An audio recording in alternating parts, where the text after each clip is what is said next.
السلام علیکم ورحمۃ اللہ وبرکاتہ۔ امید ہے اللہ کے فضل و کرم سے تمام ناظرین خیر و عافیت سے ہوں گے۔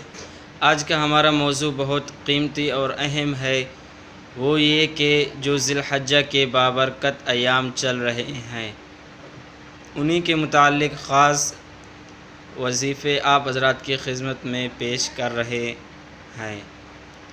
وظیفے یہ ہیں کہ ہر انسان پریشان حال ہے، مشکلات میں، فتنوں میں، مصیبتوں میں، تو ذی الحجہ کے جو 10 ایام شروع کے 10 دن ہیں بہت زیادہ قیمتی ہیں۔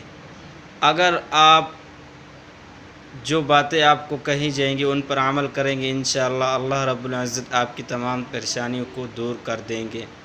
سب سے پہلے نمبر پر اللہ رب العزت جو فرماتے ہیں کہ گناہوں سے بچ جائیں۔ جب آپ گناہوں سے بچیں گے اللہ تعالیٰ پریشانیوں کو دور کر دیں گے۔ اور دوسرا اس کے ساتھ اللہ کی طرف رجوع کرنا۔ اب رجوع کیسے کرنا؟ یعنی کہ نماز پڑھنا، اچھی بات کا حکم دینا۔ تو آپ حضرات نے سب سے پہلے نمبر پر گناہوں سے بچنا اور دوسرے نمبر پر استغفار یعنی اللہ کی طرف رجوع کرنا۔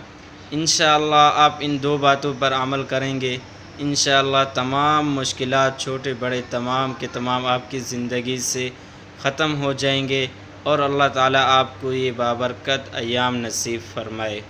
جزاک اللہ۔ یہ تھا ہمارا آج کا مختصر سا ویڈیو۔ اگر آپ کو اچھا لگے تو پیارا سا کمنٹ کر دیں اور صدقہ جاریہ کی نیت سے اپنے دوستوں میں بھی شیئر کر دیں۔ چاہتے ہیں آپ سے اجازت، ملیں گے اگلے ویڈیو میں۔ جزاک اللہ۔ السلام علیکم۔